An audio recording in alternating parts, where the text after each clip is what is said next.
or right there. Oh, nope. Or just all the way. Just do a 360. yeah. No. I think this is Keep the it like shot that. we need right here. Leave me off camera.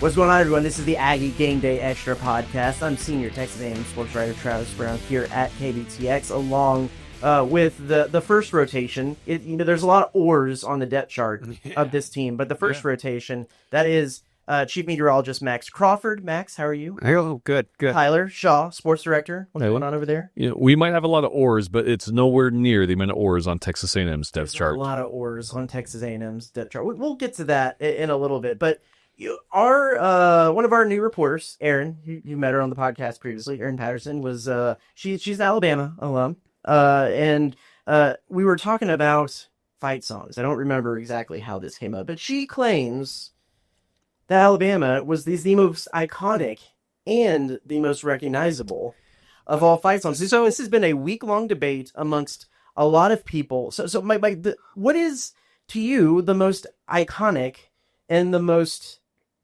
iconic, B, recognizable fight songs? I don't think it's like, of all of the iconic things about Alabama, I do not think about their fight song. As many times as I've seen Alabama play and win, maybe I'm just dumb, but I can't even think of what it is. I think they say like Rammer Jammer and stuff like that, but I don't even know what it sounds like. I went back and listened to it, and you'll recognize it when you hear. We can't, of course, play these on here because of copyright and YouTube and things. But if you go back and listen, you know it. You absolutely know it. Okay. Well, that's not my answer. But yeah, it's no. What would your answers be?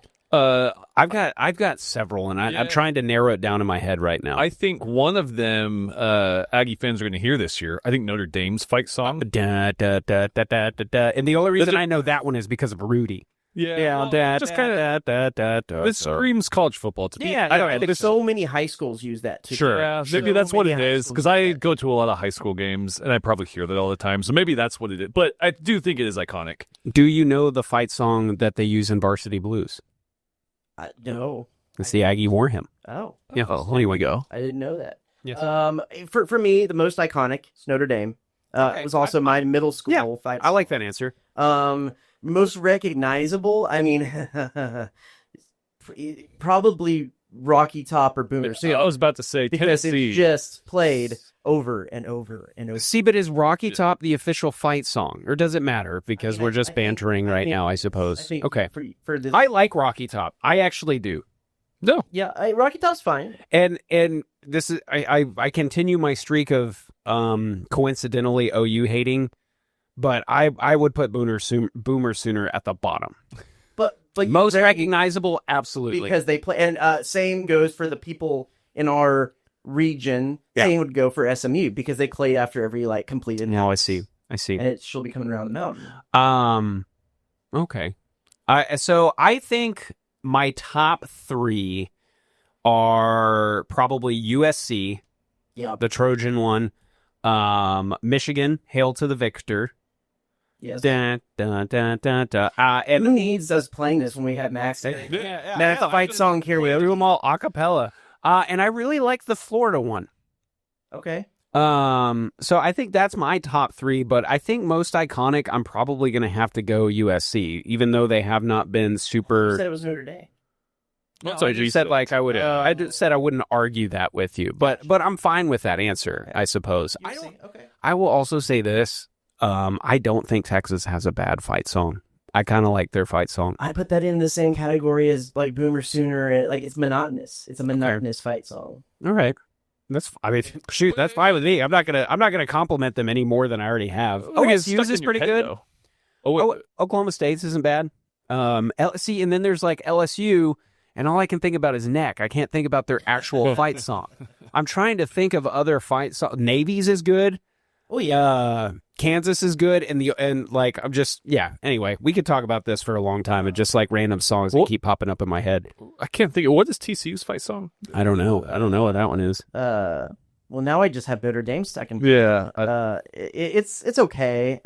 Da-da-da-da, da-da-da-da, Okay. da-da-da. And there's a little rah-rah TC in the middle of Wow. Everyone's got rah-rah in there. How unique. That's how BYU uses like that. That's Rah, y'all rah, read rah, to the rah, rah, rah, rah. just absolutely diverging here from the conversation. Y'all went to Disney Paris. Yes. And the small world, the little thing, just what is it? Just signs of raw. Yeah. Oh, that's what I think. Yeah, that was our favorite. It's a small world ride. Nobody else says, oh, sorry. No, it's just because what Europeans think of America in the little Raw. is two sports figures, and they have little picket signs, and it just says raw. Raw. Yeah, Okay. exactly. So that's what we are, Americans. A&M's the only one that says sounds like hell in theirs. Yeah, fair. Yeah, they're a little edgy, aren't they? A little. Yeah, edgy. That's a good call. For me, well, did you name yours? You didn't name yours. Yeah, mine would be Notre Dame at the top. I kind of like USC. I didn't, USC for sure should be up there.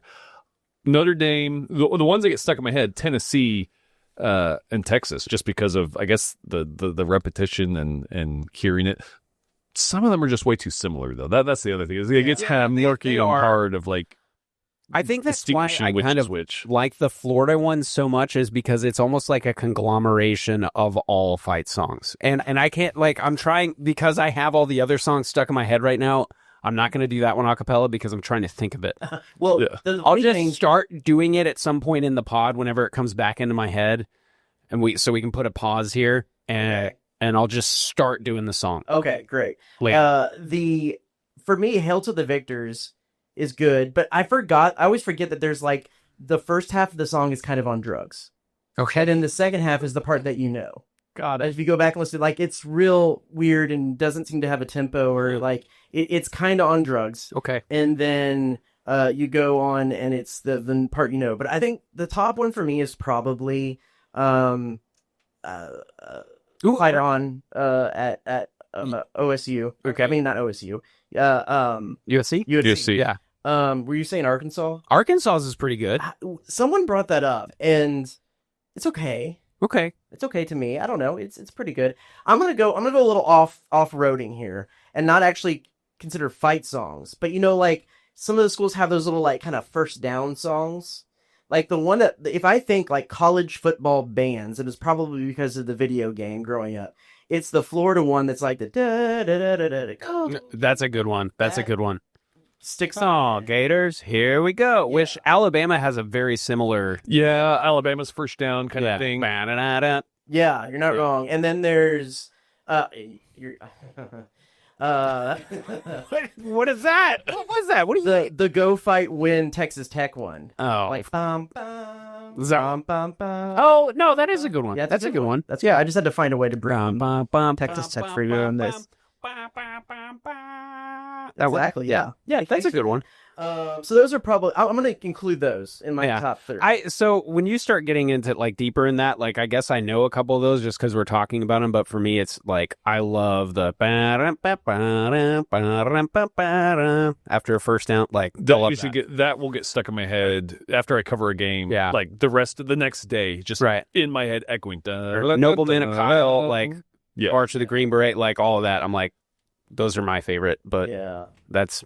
I was trying not to bring A&M up too much in that conversation because obviously those are all my favorite. I mean, Kyle. I mean, the band and everything. I mean, they've got some iconic sounds as well. When we were at the Las Vegas Bowl, and there was that luncheon the day before, and they had both the bands on side, and of course we hear the A&M band, so we know that. But when the Trojan band started into Fight On, that was a little bit goosebumps. Yeah, that was pretty cool. I mean, especially because we were they were up at the second levels, almost a surround sound fight of the battle of the bands type. You know what? It was cool. Neither of you have mentioned the old Baylor line. So the answer, no, that's not. Stop. Enough. Well, Baylor's one of their secondary ones is when the Saints go marching in. Okay. High school fight song. So sure. Kind of attached to that, but Texas high school football. I understand. We should talk about that game a little later.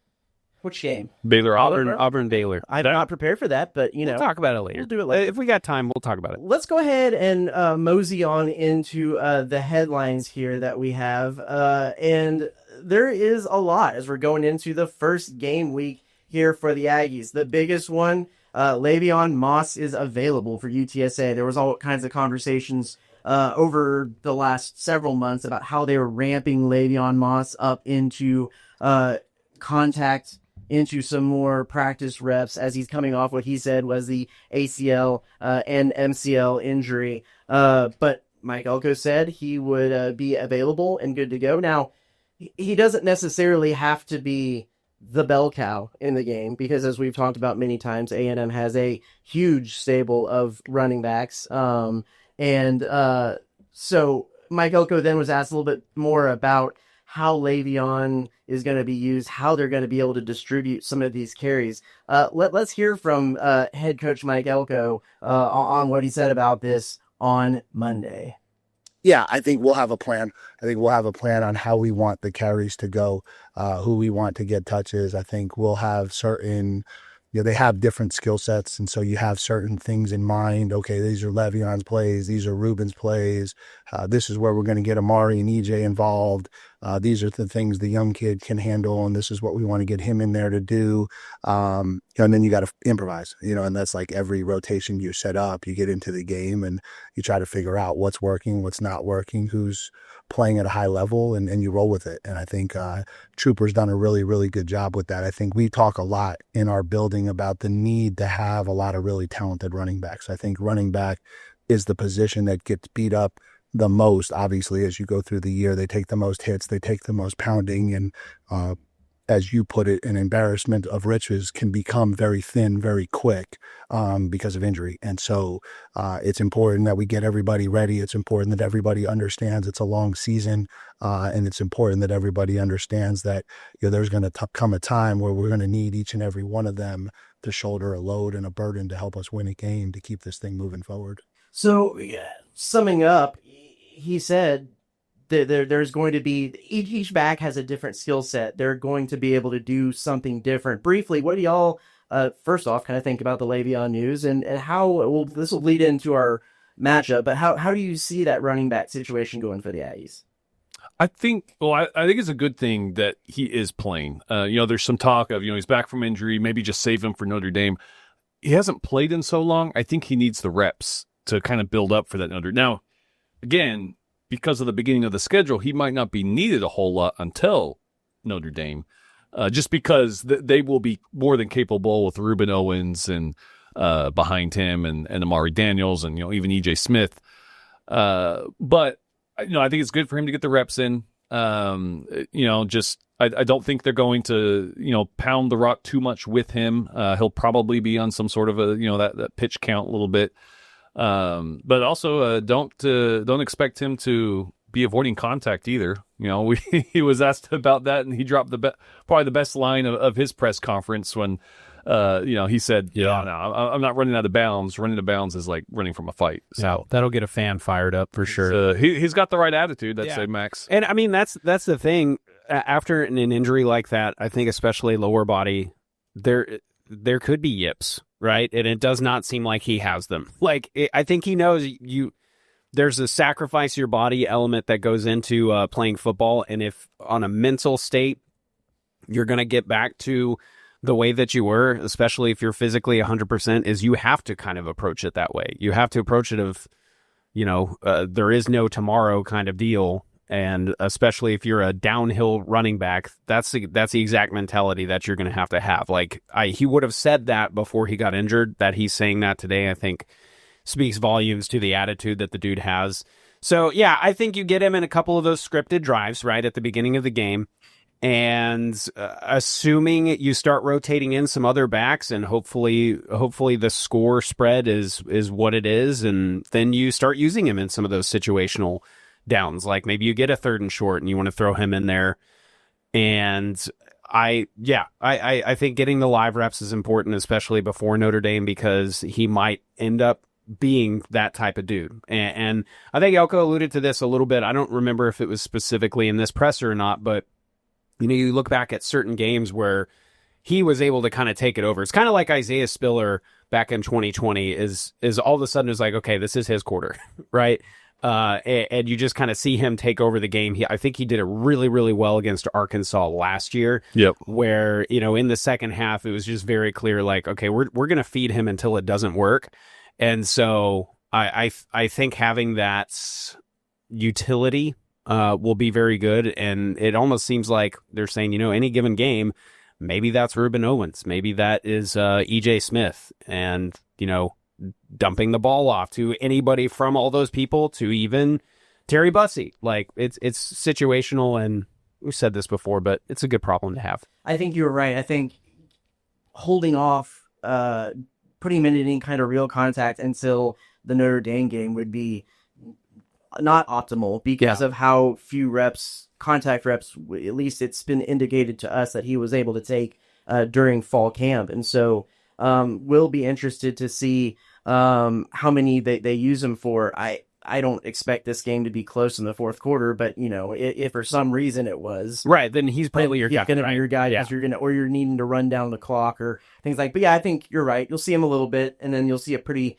healthy rotation of the other guys. So that's probably one of the biggest things that we talked about this week, other than the injury situation. 5-star wide receiver Jerome Miles out for the season with a leg injury. Also, offensive lineman Papa Afua out with a leg injury, and Ruben Fothery out for a few games with an injury, a kind of undisclosed injury that he is going to be back probably soon enough that they put him on the depth chart, but he's not going to play in these opening few games. A quick look at Jerome Miles. He's a 5-star. He was the number 1 recruit out of Utah, ranked number 23 nationally at 247sports.com.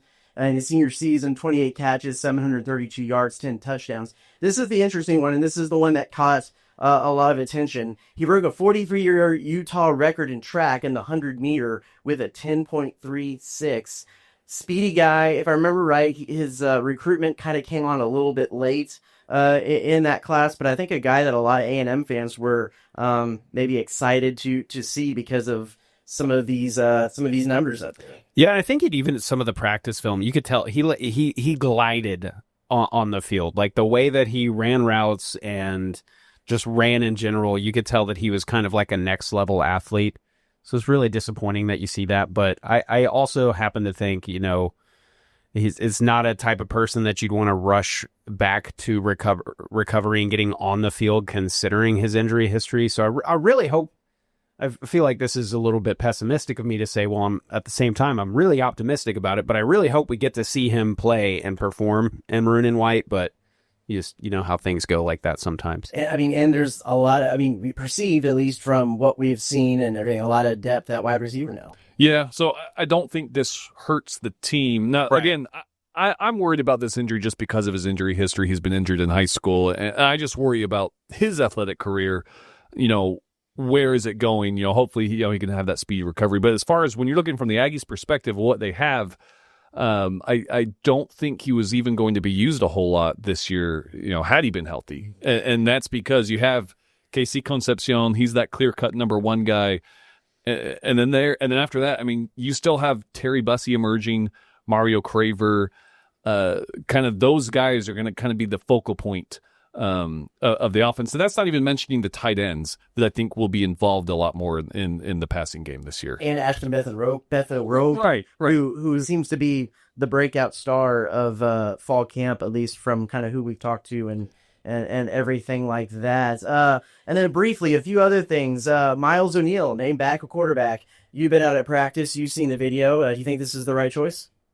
I do. I think he's the future, and I think that's why they're going with Miles O'Neill, because they see that. Let's say Marcel, goes to the draft next year. I think they're banking on Miles O'Neill being that guy. Assuming he sticks around and stays. You have Jacob Zeno and the veteran, but I don't know. Again, we haven't seen a whole lot from practice, but what we've seen. Miles O'Neill can sling it. He can sling it, and and we've seen him kind of doing a lot of the reps with the twos at practice. I like what I seen from him, and again, yeah, I think they understand he's the future. Yeah, and I think even adding on to that, you assume he's the future and you give him that second role, which has been used every single year since 2020, since Kellen Mond was here. And so I don't think that any of the coaches take that lightly.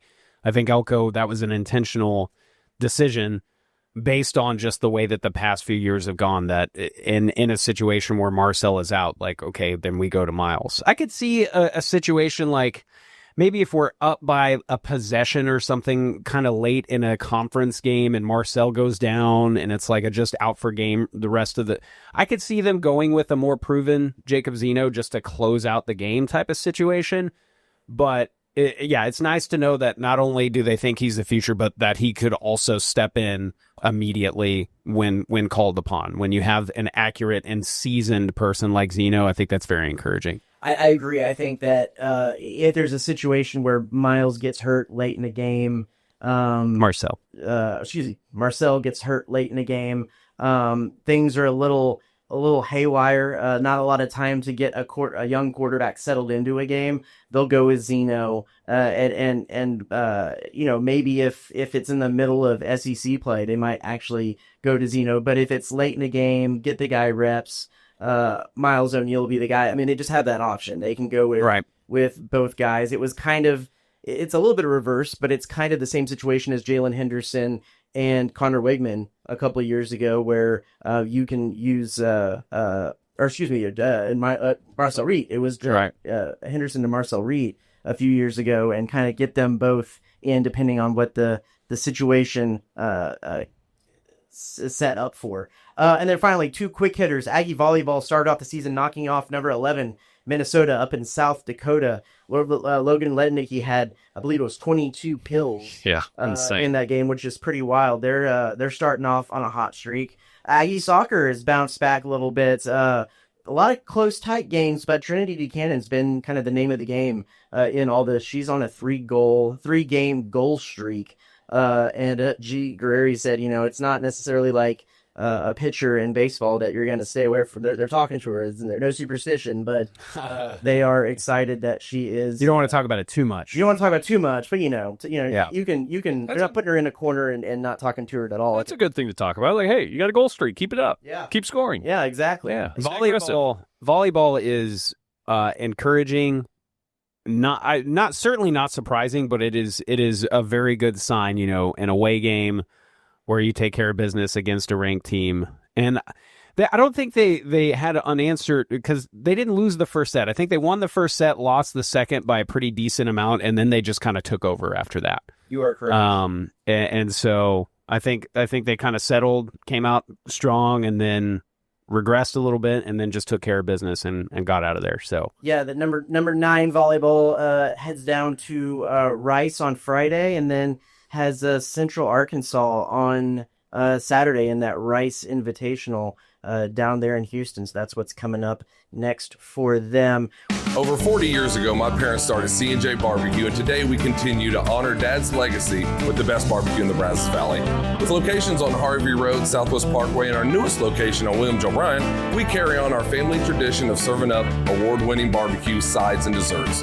We also offer delivery, catering, as well as custom menus and private chef services.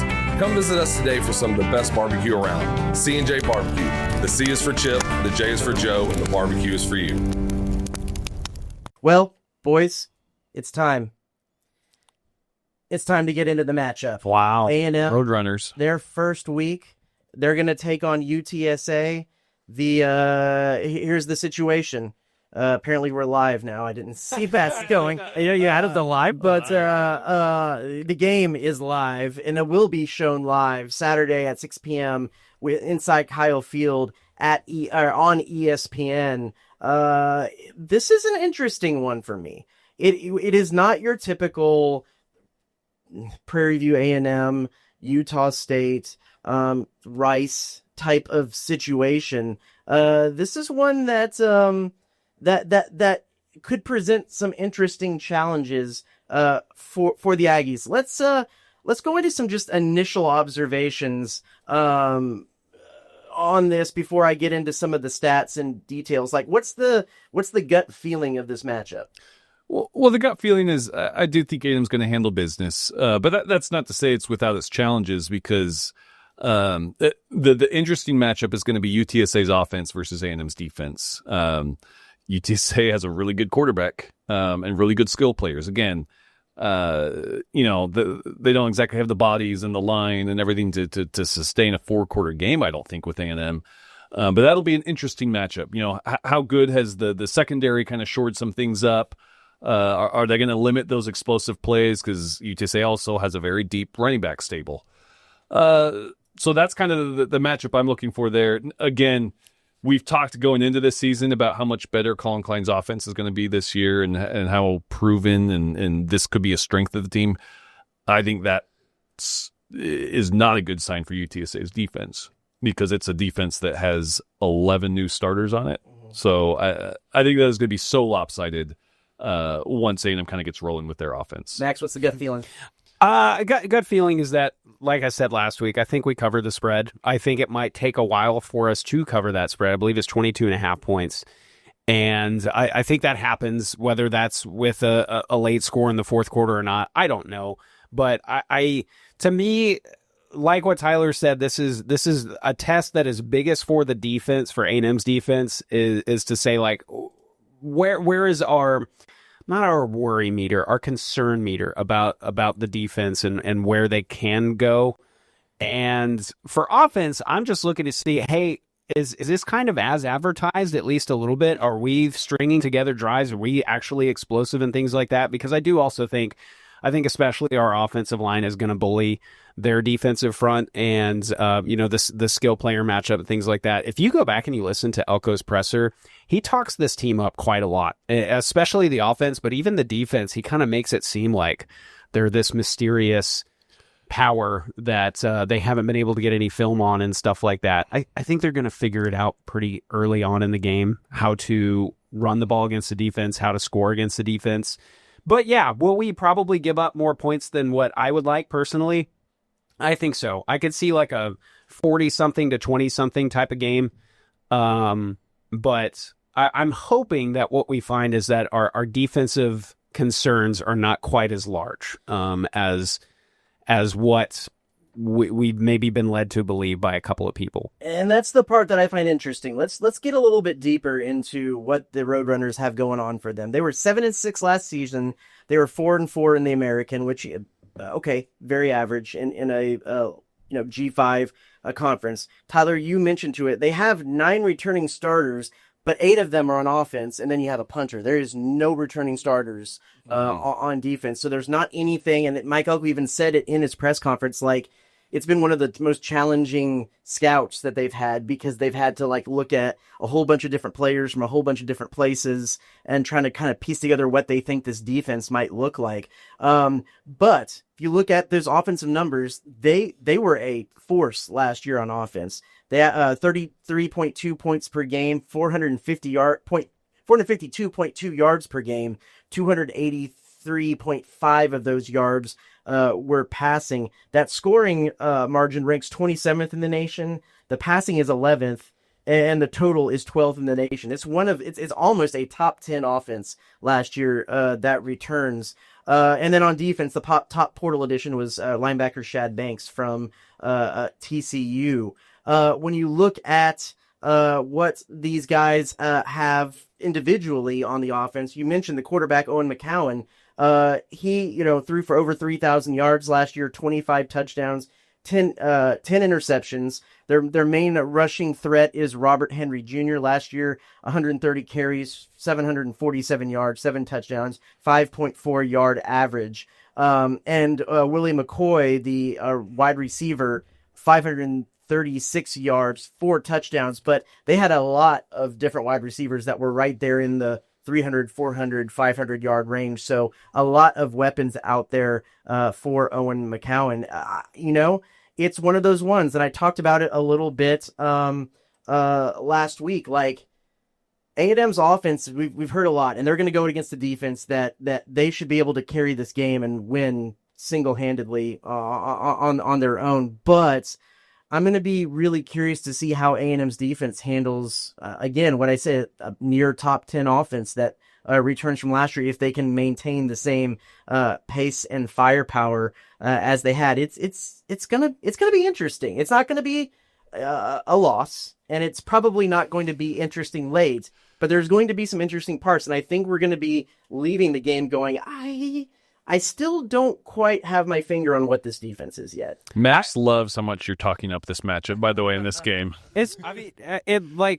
Rightfully so. And so here, I will talk some good about UTSA, specifically about the offense, because my weird connection to it is that when college football came back last year, and we did an online dynasty with like 8 to 10 people of our friends. Oh, yeah, you're an expert. I was the offensive coordinator at UTSA, and like the 3 people that you just showed, those are my top producers. That and the tight end, whose name I wish I remembered, but I just don't.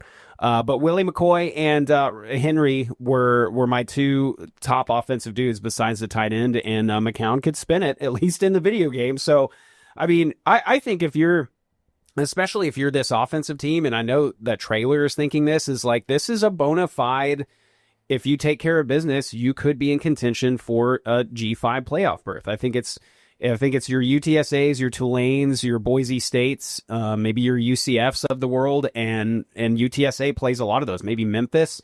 So if they take care of business in the American Conference, maybe they do end up being one of the top ranked G5 schools.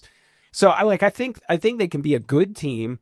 I agree with you, at least in some way, Travis, that if we get to the end of this game and we're kind of like, ooh, then maybe it would be time for a little reorienting of expectations, or maybe it's just the first game and we're still trying to figure stuff out. And that's why I think that this schedule is so much better, at least the front half of it, than it was last year, where we have a couple of games to kind of figure it out. So you got a challenging but not impossible, non-conference game to kind of figure yourselves out. And then you got kind of a tune-up game against Utah State, which we are talking so much mess about Utah State, and watch that game's going to end up being closer. And then you go and try to not shock the world, but you try to establish your presence in the national picture against Notre Dame. So I love the way that the first 3 games of this season start. And I am going to be most curious to see how explosive we look on offense, and also how the defensive line performs. Because I think if we can make them one-dimensional, it's not going to be a problem past like the first or second drive of the third quarter. And if that is the case, then I think I will end up being happy. If they score some points, if they score like 17 to 28 points or something like that, that might not look great, but to me it would be understandable. And another interesting thing with this matchup, because we put up their record, they were 7-6. A big reason for that was all the penalties that they racked up. They were a very, and Jeff Traylor's talked about this, kind of undisciplined team last year. They had a lot of those pre-snap penalties, penalty yards after the snap too. So I wonder how that's, if this team has fixed that issue. This is going to be a big test for them, starting your season in a hostile environment like Kyle Field at night. So that will be interesting to see how this Roadrunners team kind of handles all of that. Because if that's still an issue, this is not a place you want to play. I think if we are able to, and yes, I'm saying we, for those listening, I am saying we. Yeah, you're suiting up on stuff. Yeah, y'all don't say we, but I do. Yeah, I'm suiting up. I'll be there in the shoulder pads and everything, holding up. I just watched that Cowboys doc, like the big 19 and the neck. Yeah. No, but I perfected this stance for sure. Like the holding on to the shoulder pads and just kind of sitting right here waiting. That was me senior year of high school. But anyway, I think if we take care of business those first couple of drives, I think a lot of that just doesn't really come into play because, all of a sudden it's 14 or 17 to nothing. I'm not saying that's what's going to happen, but like if we stop them pretty quickly on a couple of drives, don't let them hang around, don't let them extend drives and things like that, I don't think that this game is going to be particularly close. But this is a perfect test for the defense on exactly where we are, on whether or not they're even capable of doing that at the start of a game. Because, Traylor has proven that he can do a lot with, I'm not going to say not a lot of talent, but, the classic do more with less type of thing. So, I mean, he's a good coach. He's going to have a good game plan. And if we can shut that down early, then I don't think that there's going to be all that much intrigue to it. Here's my one random thought before we'll get back into this. I kind of wish this was a home and home. I know that would never happen. I would be down with the little Alamo Dome. That would be really Yeah. So you say that would never happen, and maybe in this day and age it wouldn't, but you forget that we played a game at the Independence Bowl, Johnny's Heisman year, against La Tech. So we've had stranger well, that's not a home and home, but you know what I mean. Like, we've had stranger competitions that were not at Kyle Field. I would say, yes, this day and age, it's a pay game. I think I saw we're paying them $1.5 million to come play at Kyle Field. But yeah, I would dig an Alamo Dome matchup. I mean, look at we got some highlight for Sean if you're watching this online, courtesy of our friends over at KSAT. But the good crowd. So got the likes going, and the Alamo Dome press spots. I covered the 2016 Alamo Bowl elite because it's like right there at the top of the lower deck. It's a good stadium. You don't even need binoculars to see the. It's a great venue. Yeah, to see the field. Yeah, so I'd love a home and home. But that's a side note. To add a little context to that video that you just played, you'll notice that the lower deck is the only thing with attendance. They usually keep the upper deck closed, but I have been informed via Twitter that they are opening up the upper deck for Texas State. And by the way, the Texas State and UTSA rivalry is pretty spicy online. They do not like each other. And I think especially in baseball, things get pretty chippy with them because those are two really good state of Texas baseball programs, especially as of late. But they don't like each other in football either. Yeah. That's like a mini Lone Star showdown. Yeah, it's fun. It's kind of like the Battle of the Piney Woods, kind of one of those. Like a step up above that. Yeah, sure. Exactly. Well, going back to the actual on the field matchup, the thing that I'm the most interested in looking out at is the defensive secondary and what they have going out there. Less oars on the depth chart in the secondary, but there are still some. You're going to see Tyreek Chappelle at nickelback. Yeah, you're going to see Will Lee starting at one of the cornerback positions.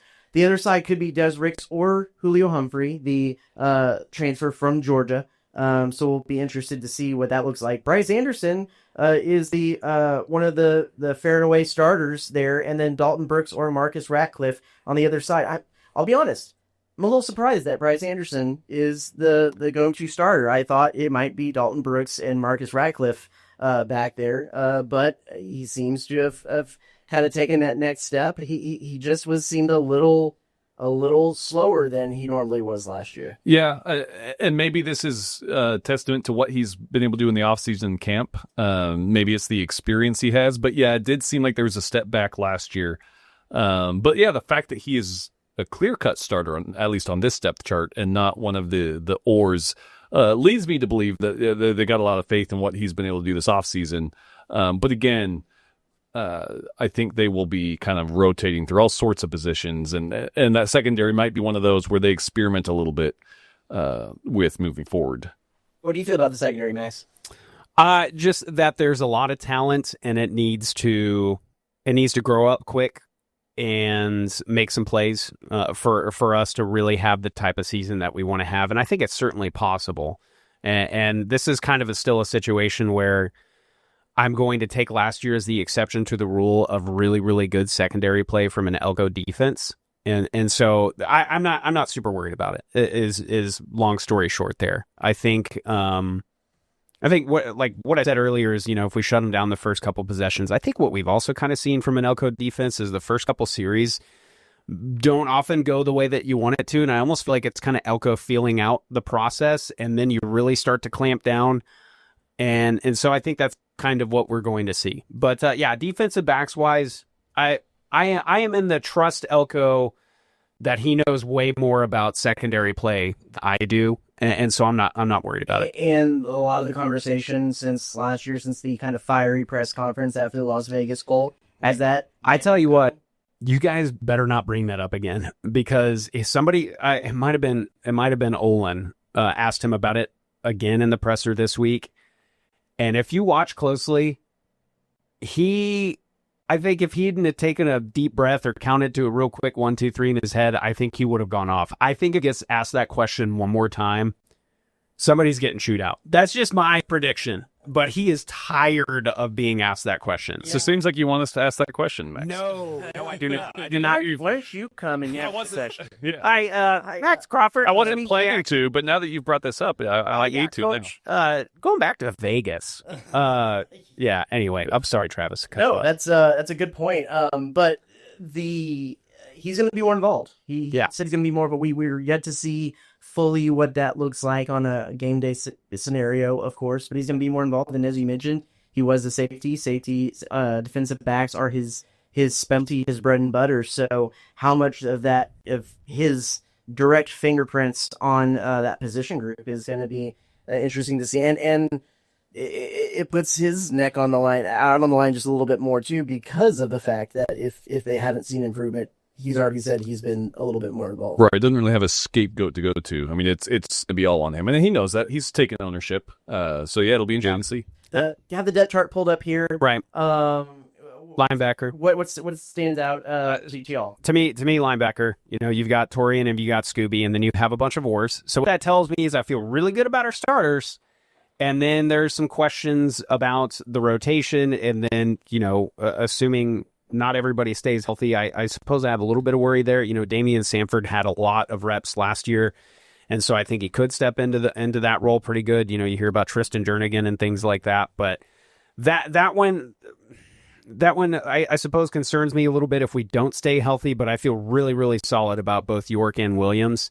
And to me, the defensive line just kind of seems like a hodgepodge right now. But we did get some great portal additions, so yeah, and I think. If we're flipping now over to offense, the thing that I find interesting is that the only thing that I'm looking at right now, and I don't see an oar on other than right guard, is the wide receiver with KC. You know, they say he's our guy, and beyond that, we got a lot of oars there. So that's my depth chart. Just like looking it over is like, yeah, we're going to rotate a lot of people, except we got some of our guys, right? Tyler, how do we make sense of this defensive line? We don't. I think we're just. I mean, and I've even before the depth chart came out, I had the idea that we're going to see a lot of these guys. You know, they have a lot of guys that are kind of on that same level that they think will be able to produce. So I think it's going to be just a lot of rotating. A lot of different, and I think that's going to be to Elko's advantage, especially when he starts dialing up some of these exotic third down packages and putting guys in different spots. So there's really not a whole lot of sense to make of this defensive line, the depth chart, other than the fact that we're going to see different lineups all throughout the game. And I probably see a little bit of each one of them. I think I would be a lot more worried about the defensive line, which I think that's the unit I'm most worried about, to be completely honest. But I think I would be a lot more worried if I didn't know that Cassius Howell and Albert Regis were there.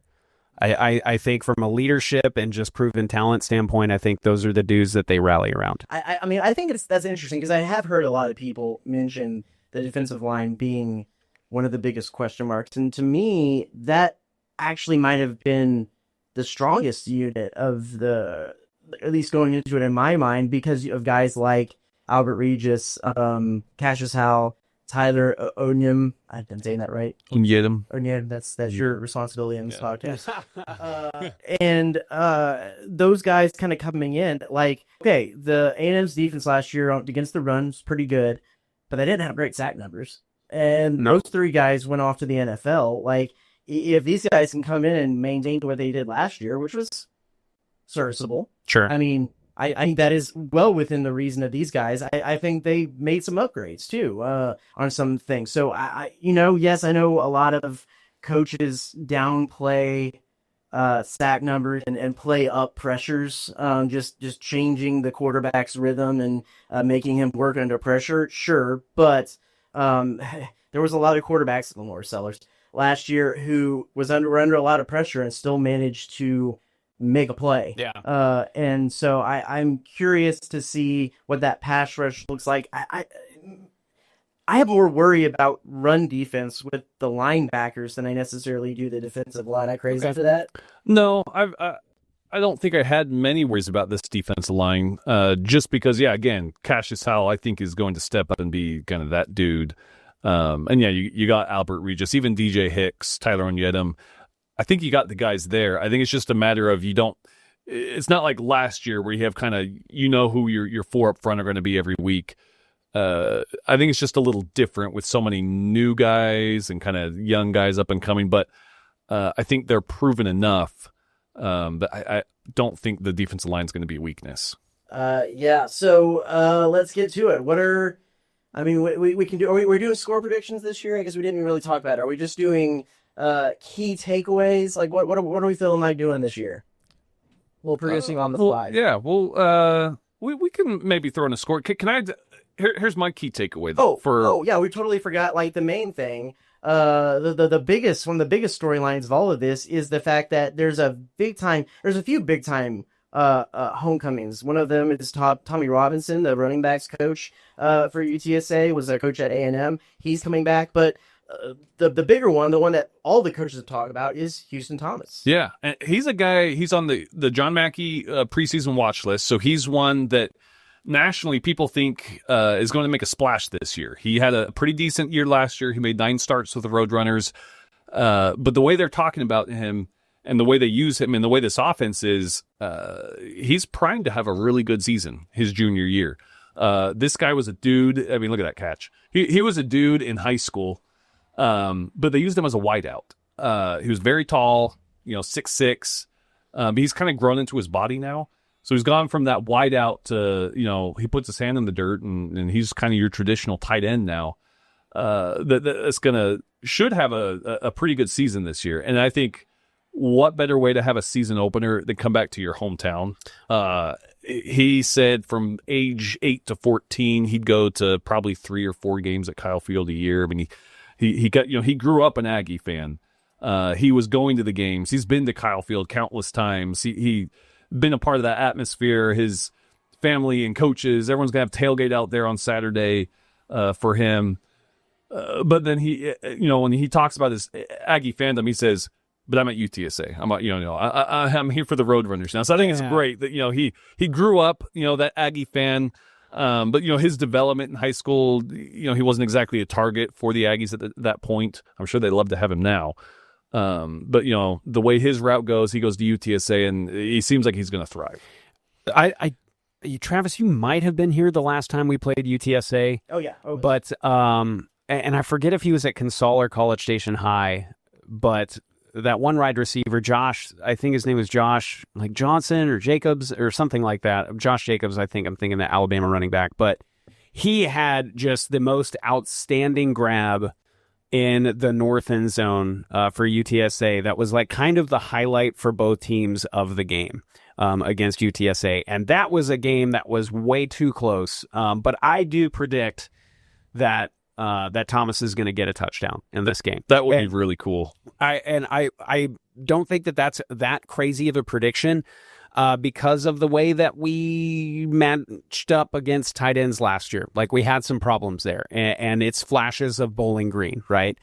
Where that one tight end got like 200 yards of receiving against us. I don't think that he's going to have that kind of day, but I could absolutely see him scoring a touchdown in Kyle Field, and he'll definitely be one of the mismatches to watch for sure. Matchups to watch for sure. Yeah, I think he'll have a decent matchup there, and I think that would be cool if no matter what part of the time of the game, if he's able to score, I just think that would be awesome in front of the crowd, that his hometown crowd.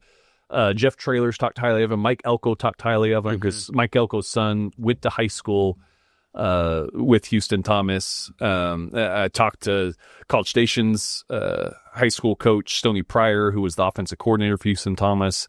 He raved about, the development of, what they saw in him back then as a wideout.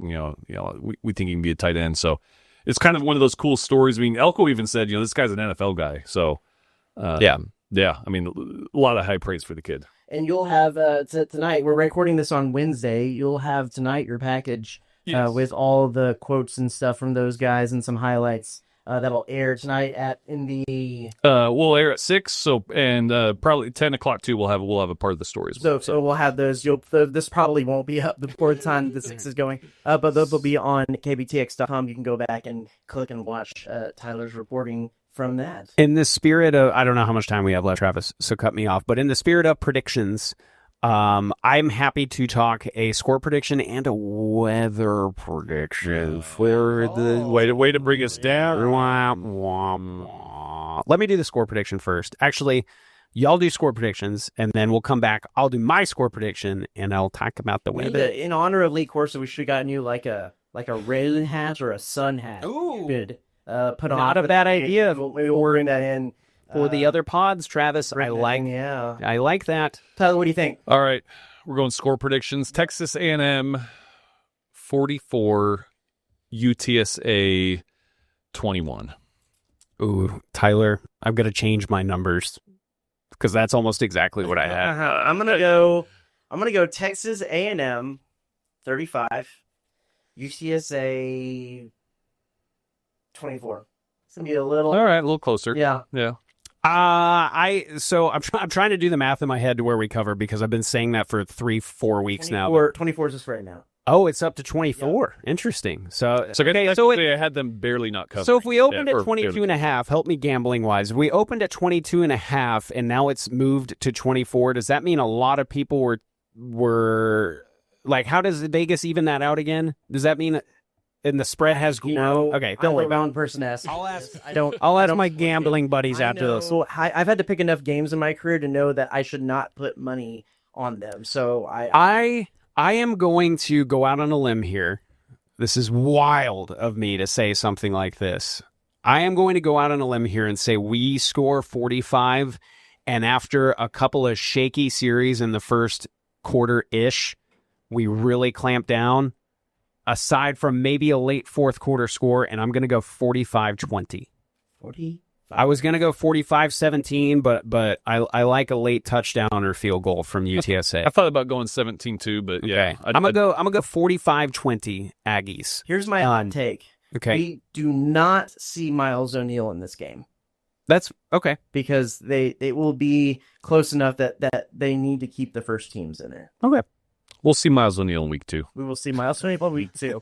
I love this coming from the BYU guy, like Utah State, whatever. Yeah. We're just reminisce about our Soul brothers, Mendenhall memories of on the West next week. Let me real quick before we wrap this up. Let me just say, we should have another little segment. Oh, okay, cool. Wait, watch the weather this weekend. We've got a funky front that I do think is going to give us some lovely air to enjoy. Not that it's going to be chilly, but it's going to be cooler, especially in the morning.